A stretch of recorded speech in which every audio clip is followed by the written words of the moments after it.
যি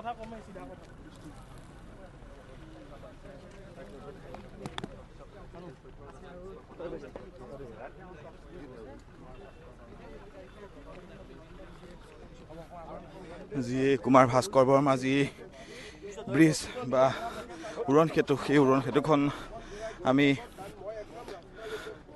নিশাৰ পৰিৱেশীয়া মুখ্যমন্ত্ৰীগৰাকীয়ে পৰিভ্ৰমণ কৰিছে। গোটেই যিখন আচলতে উৰণ সেতু বা যিখন ব্ৰিজ, সেইখন মুখ্যমন্ত্ৰীগৰাকীয়ে পৰিদৰ্শন কৰিছে আৰু সকলোবিলাক আচলতে দিশ ইমূৰৰ পৰা সিমূৰলৈকে তন্নতন্নকৈ তেওঁ পৰীক্ষা কৰিছে, তেওঁ চাইছে গোটেইখিনি। আমি সেইখিনি দৃশ্য দেখুৱাই আছোঁ।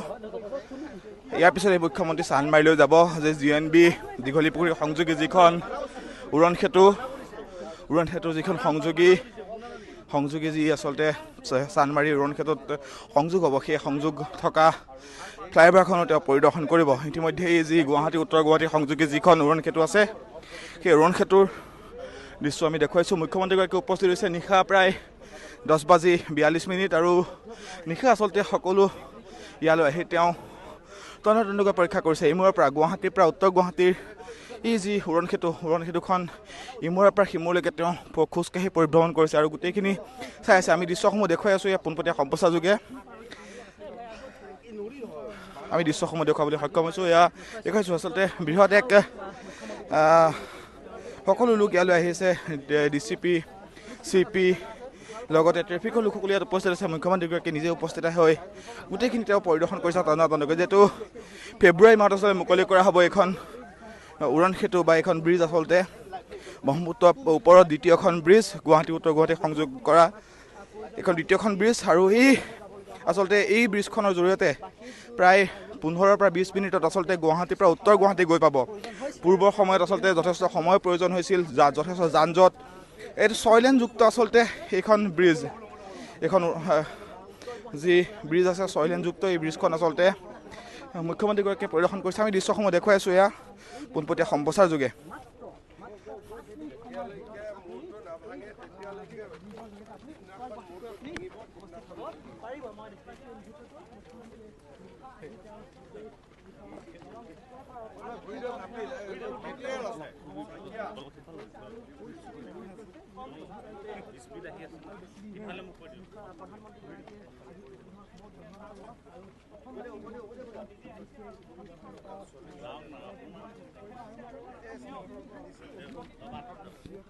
ইমূৰৰ পৰা সিমূৰলৈ আচলতে এই ব্ৰিজখন মুখ্যমন্ত্ৰীগৰাকীয়ে নিশাও পৰিদৰ্শন কৰিছে। তেওঁ গোটেইখিনি আচলতে তন্নতন্নকৈ নিখুঁতভাৱে তেওঁ সকলোবিলাক কামসমূহ চাইছে নিশা পৰ্যন্ত। যিহেতু খুব তাৎক্ষণিকভাৱে আচলতে তেওঁলোকে কামসমূহ কৰিবলগীয়া হৈছে বা বৰ্তমান সময়ত আচলতে যিসকল কৰ্মী আছে, এই যি আচলতে ব্ৰিজত কাম কৰা কৰ্মীসকল আছে, সেই কৰ্মীসকলে আচলতে বৰ্তমান সময়তো কাম কৰি আছে। CP উপস্থিত আছে, মুখ্যমন্ত্ৰীগৰাকী উপস্থিত আছে, যি ট্ৰেফিক DCP উপস্থিত আছে। সকলো আচলতে একেলগে এই যি সেতুখন কুমাৰ ভাস্কৰ বৰ্মা সেতু নামেৰে নামাকৰণ কৰা হৈছে আৰু সেই সেতুখন তেওঁলোকে ইতিমধ্যেই পৰিদৰ্শন কৰিছে। মই দৃশ্যসমূহ দেখুৱাই আছোঁ, জনাবলৈ যত্ন কৰিছোঁ গোটেইখিনি।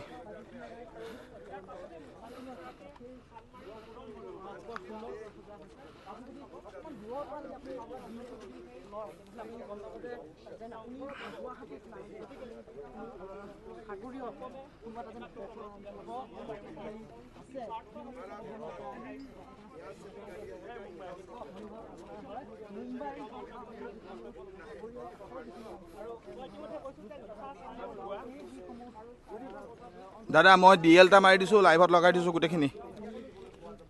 লাইভ ভিজুৱেলছ মই গৈ আছোঁ। মই DL মাৰি থৈছোঁ।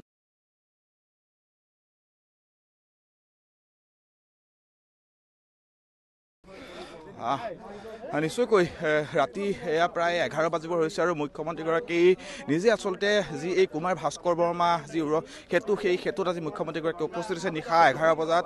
আৰু সেই দৃশ্যসমূহ দেখুৱাইছোঁ। তেওঁ যি এই উৰণ সেতুখনৰ কাম কাজ, সেই সকলো কাম কাজ ইতিমধ্যে বুজ লৈছে। যিহেতু ফেব্ৰুৱাৰী মাহত মুকলি কৰা হ'ব এইখন সেতু আৰু সেই সেতুখনৰ মুকলিৰ পূৰ্বে আচলতে মুখ্যমন্ত্ৰীগৰাকীয়ে সকলো আচলতে দিশ তন্নতন্নকৈ পৰীক্ষা কৰা দেখিবলৈ পোৱা গৈছে। উপস্থিত আছে CP, DCP, ট্ৰেফিক DCP, সকলো ইয়াত উপস্থিত আছে তেওঁলোকে সকলোৱে আচলতে এই যি উৰণ সেতুখন তন্নতন্নকৈ পৰীক্ষা কৰিছে মুখ্যমন্ত্ৰীগৰাকী উপস্থিত আমি দৃশ্যসমূহ পোনপটীয়াকৈ দেখুৱাবলৈ বিচাৰিছোঁ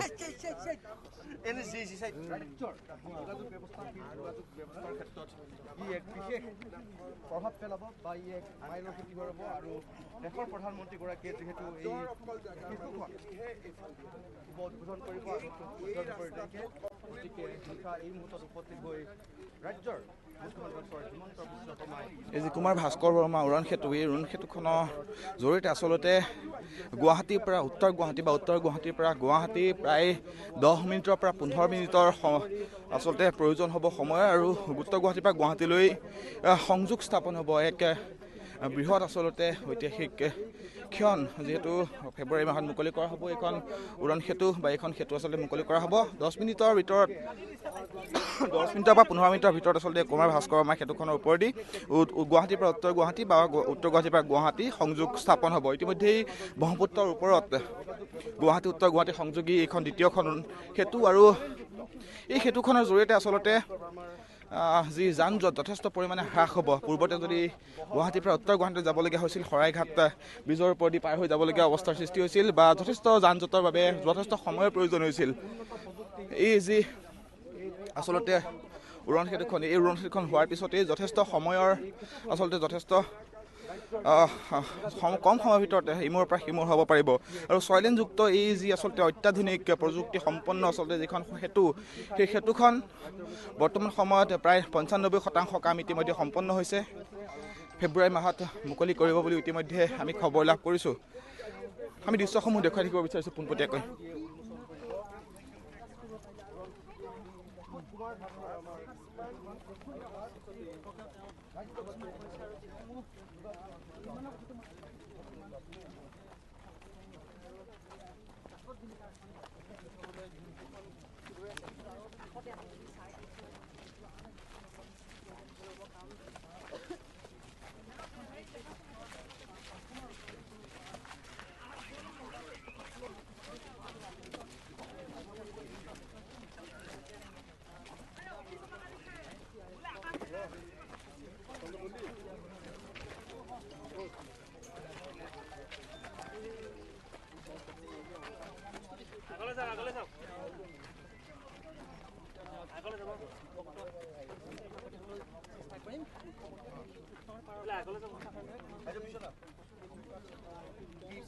ইতিমধ্যে কৈছোঁ যে মুখ্যমন্ত্ৰীগৰাকীয়ে যি গুৱাহাটীত আচলতে গাড়ীৰ পৰা নামিছিল আৰু গোটেই যি সেতুখন উত্তৰ গুৱাহাটীলৈকে তেওঁ প্ৰদৱ ব্ৰজে আচলতে তেওঁ গোটেইখিনি পৰিভ্ৰমণ কৰিছে সকলোবিলাক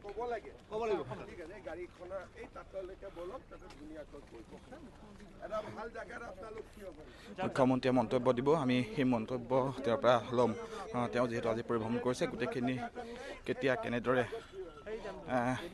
মুকলি কৰা হ'ব কোনে মুকলি কৰিব বা আজিৰ দিনটো যিহেতু তেওঁ নিশা প্ৰায় 11 বজাত আচলতে তেওঁ এইখিনি ঠাই পৰিভ্ৰমণ কৰিছে সেতুখন তেওঁ পৰিভ্ৰমণ কৰিছে গোটেইখিনি তথ্য তেওঁ ইতিমধ্যে দিব তেওঁ মন্তব্য আগবঢ়াব আমি সেই মন্তব্য শুনাম ইতিমধ্যে কৈছোঁ যে উত্তৰ গুৱাহাটীৰ পৰা গুৱাহাটীলৈকে আচলতে এই ইমান দীঘল আচলতে উৰণ সেতুখন তেওঁ খোজকাঢ়ি সকলো ঠাই পৰিভ্ৰমণ কৰিছে আমি দৃশ্যসমূহ দেখুৱাম আৰু কিছু সময় পাছতে তেওঁ যদি সংবাদ মাধ্যমৰ সন্মুখত কিছু মন্তব্য দিয়ে সেই মন্তব্য ল'বলৈ আমি চেষ্টা কৰিম আৰু আপুনি ইতিমধ্যে কৈছে যে ভিজুৱেল লোৱাত কিছু অসুবিধাৰ সন্মুখীন হৈছোঁ গতিকে এই মুহূৰ্তত আমি যিমান পাৰোঁ আমি সেই দৃশ্য দেখাবলৈ আমি দৰ্শকসকলক চেষ্টা কৰিছোঁ আৰু ইতিমধ্যে কুমাৰ ভাস্কৰ বৰ্মা যিখন সেতু সেই সেতুখনত আহি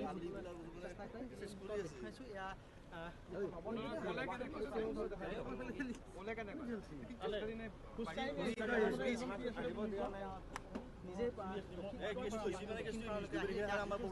কথা পাতিবলৈ চেষ্টা কৰিম মুখ্যমন্ত্ৰীগৰাকীৰ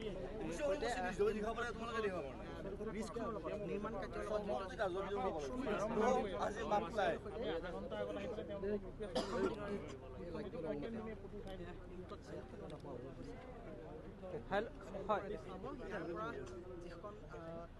ভাবিছোঁ হেল্ল'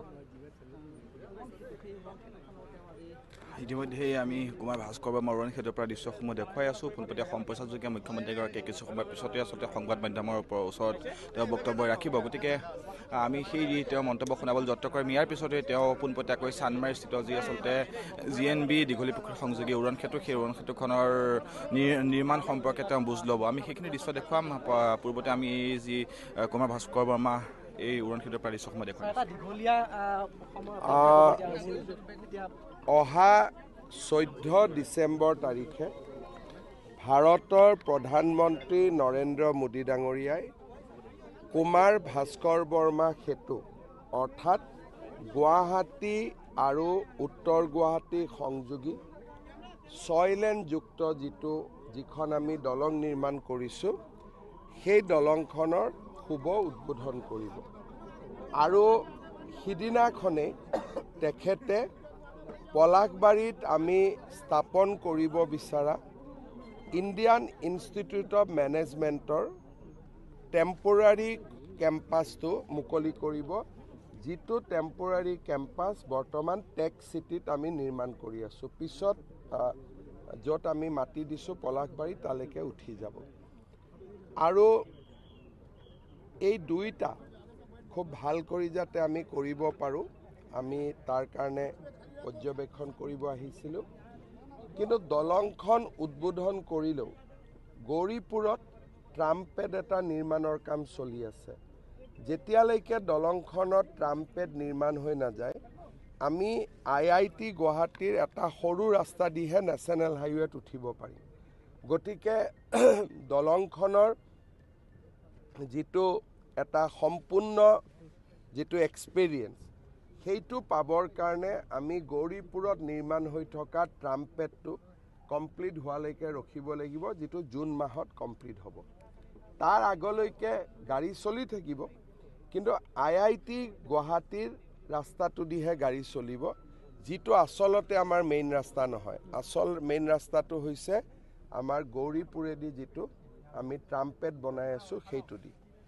যি নহওক, এই আজি আমাৰ বহুদিনীয়া অপেক্ষাৰ অন্তত এই কামটো সামৰণি পৰিছে।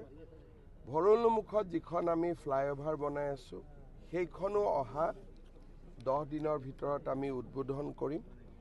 চানমাৰী ফ্লাইঅভাৰখনো আমি উদ্বোধন কৰিব পাৰোঁ বা আৰু 15 দিন বেছি লাগিব। তাকো এতিয়া মই তাতে যাম, তাৰো এটা সিদ্ধান্ত এটা আমি ল'ম। একেলগে উদ্বোধন কৰাৰ সিদ্ধান্ত লৈছে। ফ্লাইঅভাৰ দুখন ময়ে উদ্বোধন কৰি দিম, কিন্তু এইটো এটা ডাঙৰ প্ৰকল্প, এইটো প্ৰধানমন্ত্ৰী ডাঙৰীয়াই কৰিব। কাৰণ চানমাৰী ফ্লাইঅভাৰখন আমি ফেব্ৰুৱাৰীৰ শেষতহে কৰিব পাৰিম, যদি কৰিব পাৰোঁ। PWDয়ে মাৰ্চৰ মাজলৈকে বিচাৰিছে, কিন্তু যিহেতু ইলেকশ্যন তাৰ আগত নটিফিকেশ্যন হৈ যাব পাৰে, সেইকাৰণে হয়তো মই ফিটাটো কাটি দিম, চাইকেল স্কুটাৰ অহা যোৱা কৰি থাকিব, গাড়ীৰ কাৰণে এটা মাহ ৰখি দিব। এইখনো আমাৰ 14 নৱেম্বৰত হৈ যাব। ভৰলুৰ ফ্লাইঅভাৰখন সম্পূৰ্ণৰূপে ফিনিছ হৈ গৈছে, সেইখন আমি 22-23 তাৰিখে উদ্বোধন কৰিম। শান্তিপুৰৰ পৰা যিখন আমি ফ্লাইঅভাৰ বনাইছোঁ, এইখন কমপ্লিট। ইয়াৰ লগত আমি আৰু দুখন আমাৰ ডাঙৰ ফ্লাইঅভাৰৰ কাম চলি আছে, যোৰহাট আৰু ডিফুত। এই দুখনো ফেব্ৰুৱাৰী মাহৰ ভিতৰতে কমপ্লিট হৈ যাব। ছাৰ, আজি এসপ্তাহমান আগতে মই নিউজ লাইভৰ এটা ষ্টৰি কৈছিলোঁ। ইয়াত মই গম পালোঁ যে যিজন চিফ ইঞ্জিনিয়াৰ আছে, তাৰ পৰা একেবাৰে তলৰ পৰ্যায়ৰ শ্ৰমিকসকলে সকলো অসমীয়া ল'ৰা, ডিব্ৰুগড়, টিংখাং, যোৰহাট, আমাৰ প্ৰথম কথা, এটা বহুত দিনৰ পৰা এটা ধাৰণা আছিলে যে বাংলাদেশৰ পৰা যিসকল মিয়া লোক আহে, তেওঁলোকে কাম নকৰিলে কনষ্ট্ৰাকশ্যন নহয়। এইখন ফ্লাইঅভাৰত বহুত যুৱক যুৱতী, থলুৱা যুৱক যুৱতীয়ে কাম কৰিছে এই ব্ৰিজখনত। লাহে লাহে আমি অকণমান অসমীয়া ল'ৰা ছোৱালীকো কৰ্ম সংস্কৃতিৰ ফালে আনিব লাগিব। যোৱা 2 মাহ আগতে মই PWDৰ সকলো কণ্ট্ৰেক্টৰক লৈ এখন মিটিং পাতিছিলোঁ, আৰু মই তেওঁলোকক কৈছিলোঁ যে তেওঁলোকে খুব মালদহ, শিলিগুৰি, জলপাইগুৰিৰ পৰা বাংলাদেশৰ পৰা অহা লোকসকলক ইয়াত লেবাৰ কৰিবৰ কাৰণে লৈ আহে। মই তেওঁলোকক লাহে লাহে বুজাই আছোঁ যে আমাৰ চাহ বাগিচাত ল'ৰা ছোৱালী আছে, জনজাতি লোক আছে, অসমীয়া ল'ৰা ছোৱালীৰ লাচিতে যদি শৰাইঘাট যুঁজিব পাৰিছিল, অসমীয়া ল'ৰা ছোৱালীয়ে দলং কিয় বনাব নোৱাৰে? মানসিকতা এটাৰ পৰিৱৰ্তন লাগে।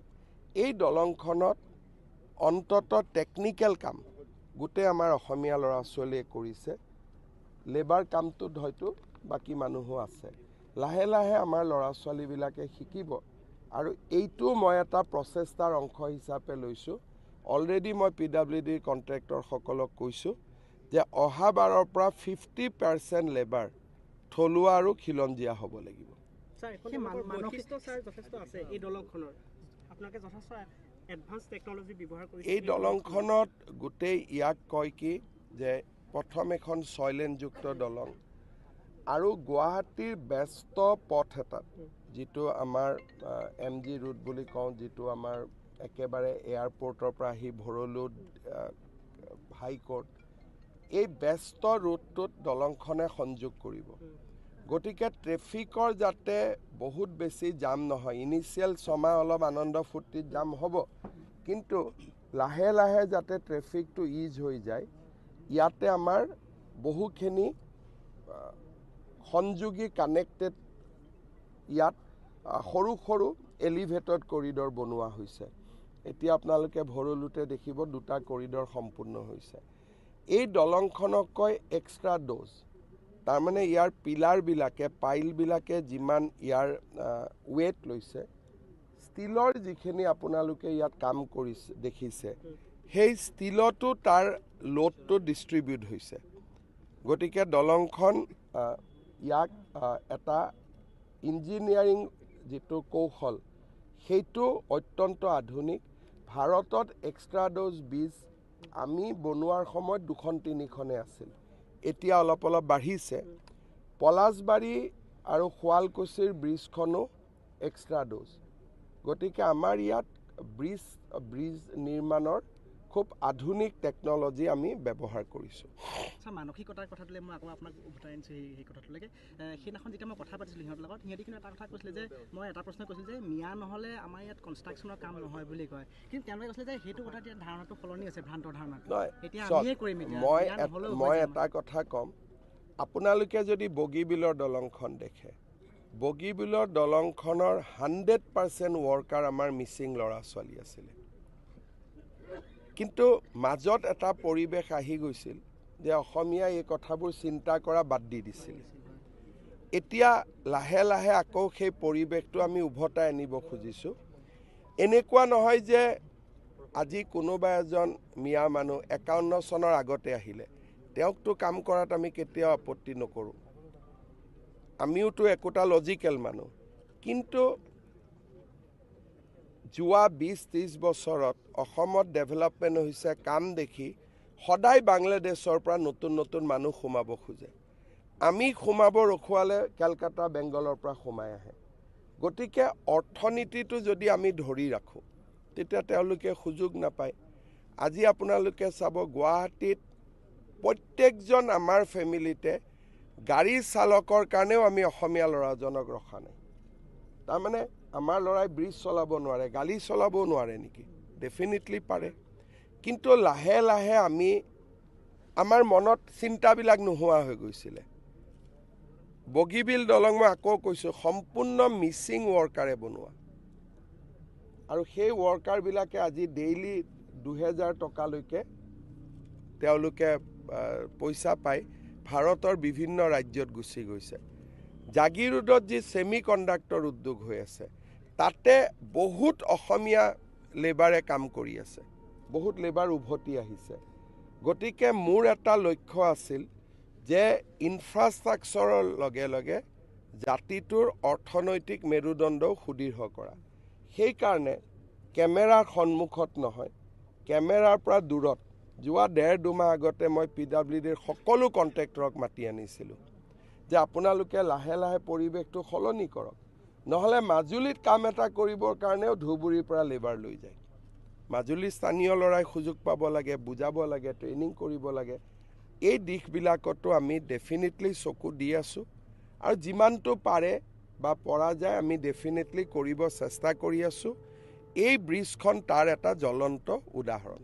স্যাৰ, অন্য এটা প্ৰসংগলৈ আহিছোঁ। ৰাজ্য চৰকাৰৰ এখন অভিলাষী আঁচনি নিযুত বাবু আঁচনি, কিন্তু দেখিবলৈ পোৱা গৈছে আজিৰ দিনটোতে মই যিহেতু দুজনকৈ প্ৰবক্তাৰ লগত কথা পাতিছিলোঁ অধ্যক্ষৰ লগত কথা পাতিছিলোঁ যে একাংশ ছাত্ৰক চুব পৰা নাই এই নিযুত সকলোকেতো নুচুব যাৰ দেউতাক মাক চৰকাৰী চাকৰি কৰে নহয় ছাৰ যি এলিজিবল তেওঁলোকেও মানে ফৰ্ম তেনেকুৱা কথা একো নাই ফৰ্মখনটো খোলা প্ৰিন্সিপালকে দি আছে প্ৰিন্সিপালে মাত্ৰ ফটো ষ্টেট কৰি ল'ৰাজনক দিব লাগে আপোনাক যি দুজন অধ্যক্ষই কথা পাতিলে সাংবাদিকক কথা পতাৰ পৰিৱৰ্তে ফটো ষ্টেট কৰি লৈ ফৰ্মখন দি দিব লাগিছিল তেওঁ আপোনাৰ লগত কিয় কথা পাতিলে মই সেইটো বুজি নাপাওঁ মই বিচাৰি মানে না আপুনি বিচাৰিলে হয় তেওঁ আপোনাক ভুল কথা এটা কৈ পঠাই দিলে ফটো ষ্টেট কৰি ফৰ্মখন দি দিলেই হ'ল আৰু ফৰ্মখন পৰ্টেলত জাপি দিলেই হ'ল আঁচনিখনতো কাকো বাধা দিয়া হোৱা নাই এইটোকে বাধা দিয়া হৈছে যে যদি ল'ৰা ছোৱালী দেউতাক মাক চৰকাৰী চাকৰি কৰে চতুৰ্থ শ্ৰেণীৰ চাকৰি কৰিলে পাব বা যদি ঘৰত গাড়ী মটৰ আছে তেতিয়া নাপায় নিযুত মইনাত আমি চবকে দিছোঁ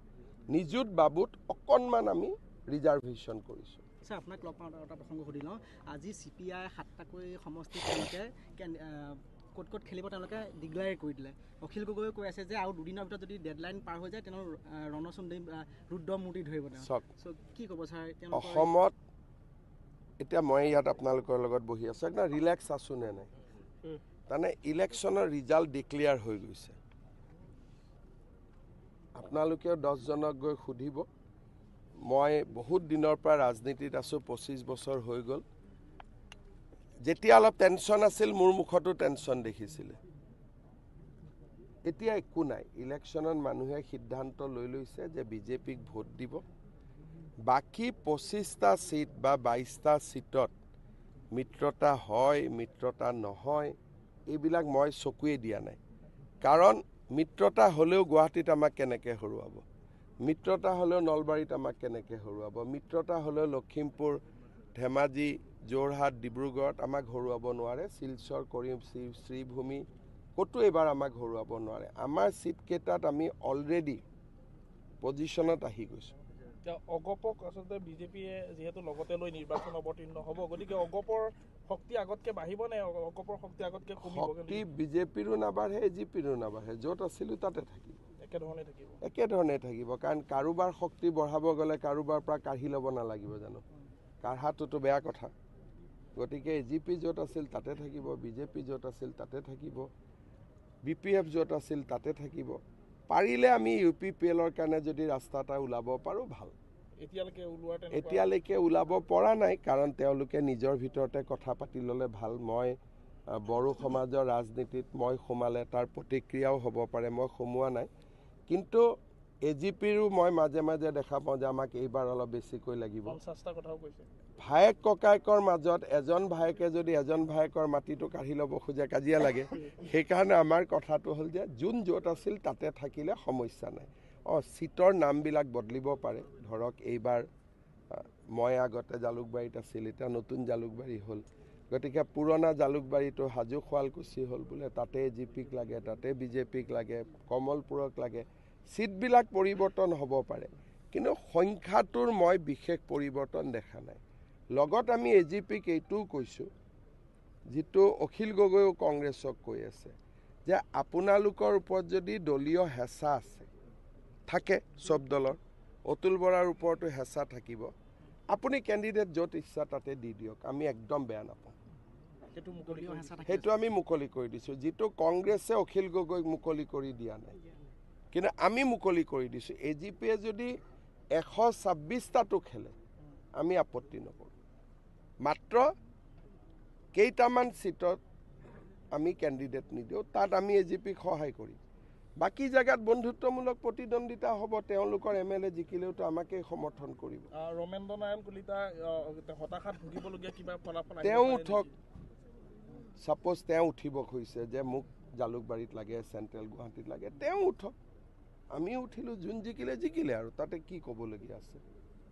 কিন্তু যদি বিজেপি উঠিব নালাগে দুটা বস্তু আছে এটা এজিপি উঠিব লাগে সেইটো এটা বেলেগ কথা উঠাততো আমি বাধা নিদিওঁ বোলে বিজেপি উঠিব নালাগে সেইটো আলোচনা হ'ব আৰু সেইটোৰ চিট যোৱাবাৰ যিমান আছিল 1 to ± আমি চেছ কৰিম তাতকৈ বহুত বেছি যোৱাৰ ৰাস্তাও নাই কাৰণ আমাৰো চব জেগাত মানুহ আছে আৰু তেনেকৈ জোৰ কৰি বুজাবুজি কৰিলে ইটো দলে সিটো দলক সমৰ্থনো নকৰে। মোৰ যিটো অভিজ্ঞতা হ'ল, জোৰ কৰি যদি আসন বুজাবুজি হয় আৰু তৃণমূলৰ যদি সমৰ্থন নাথাকে, তেতিয়াহ'লে যিটো দলে ভোট নাপায় সেই চিটটো নাপাব, সেই দলৰ সমৰ্থকখিনিয়ে গৈ কংগ্ৰেছক ভোট মাৰি দিয়ে। সেইকাৰণে ধৰক ময়ো বিচাৰিছোঁ, এজিপিও বিচাৰিছে, আমি মিলাব পৰা নাই, খং উঠি গ'ল কোনোবা এটা চামৰ, তেওঁ ভোটখিনি কংগ্ৰেছলৈকে ট্ৰেন্সফাৰ কৰি দিব। সেইকাৰণে খং ৰাগ নুঠাকৈ তৃণমূল কৰ্মীৰ আশা আকাংক্ষা সন্মুখত ৰাখি যেতিয়া বুজাবুজি কৰা যায়, তেতিয়া সমাধানটো ভাল কৰি হয়। আৰু আজি দুবাৰে হ'ল আমি এজিপিৰ লগত, কেতিয়াওতো কাজিয়া সংঘাত লাগা নাই, গতিকে এইবাৰো নালাগে। তথাপিও আশংকা এটা কৰা গৈছে নেকি? মই যোৱাবাৰোতো আমি ফ্ৰেণ্ডলি খেলিছোঁ ৩-৪টা চিটত। আপোনালোকে পুৰণা কথাবোৰ পাহৰি যায় কাৰণে সমস্যা। 2016তো আমি 4-5টা চিটত অতুল বৰা ডাঙৰীয়াই বুজাব পৰা নাই, তেতিয়া আমি কৈছোঁ ফ্ৰেণ্ডলি খেলক। যোৱাবাৰোতো নাওবৈচা চিটত আমি ফ্ৰেণ্ডলি খেলিছোঁ, বহুতকেইটা চিটত ফ্ৰেণ্ডলি খেলিছোঁ। গতিকে ফ্ৰেণ্ডলি ইলেকশ্যন খেলাটো কোনো নতুন কথা নহয়। যোৱা 2বাৰে আমি ফ্ৰেণ্ডলি খেলিছোঁ। 2016তো আমি 4-5টা চিটত ফ্ৰেণ্ডলি খেলিছোঁ, 2021তো আমি 4-5টা চিটত খেলিছোঁ। এইবাৰো হয়তো খেলিবলগীয়া হ'ব পাৰে যদি অতুল বৰা ডাঙৰীয়াই বুজাব নোৱাৰে বা মই বুজাব নোৱাৰোঁ, কিন্তু বাই এণ্ড লাৰ্জ বুজাবুজি থাকিব। আৰু আমাৰ দুইটা দলৰ মাজতো যোৱা 5 বছৰত কংগ্ৰেছ আৰু অখিল গগৈ যিমান বাদানুবাদ চলি আছে, আমাৰতো নচলে। আমিতো খুব এটা সংস্কাৰ আৰু ভদ্ৰতাৰ মাজতে থাকোঁ, হয়।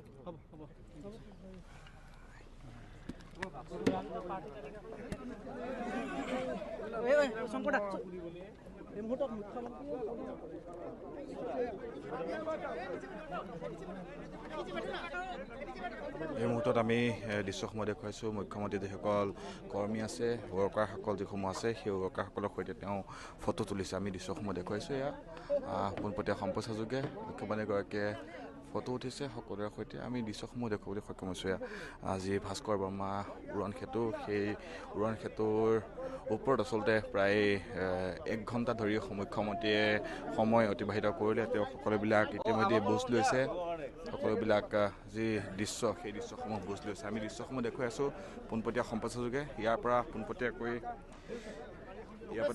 আচলতে মুখ্যমন্ত্ৰীগৰাকী চান্দমাৰি উৰণ সেতুলৈ যাব আৰু উৰণ সেতুৰ পৰা আমি দৃশ্যসমূহ দেখুৱাবলৈ সক্ষম হ'ম।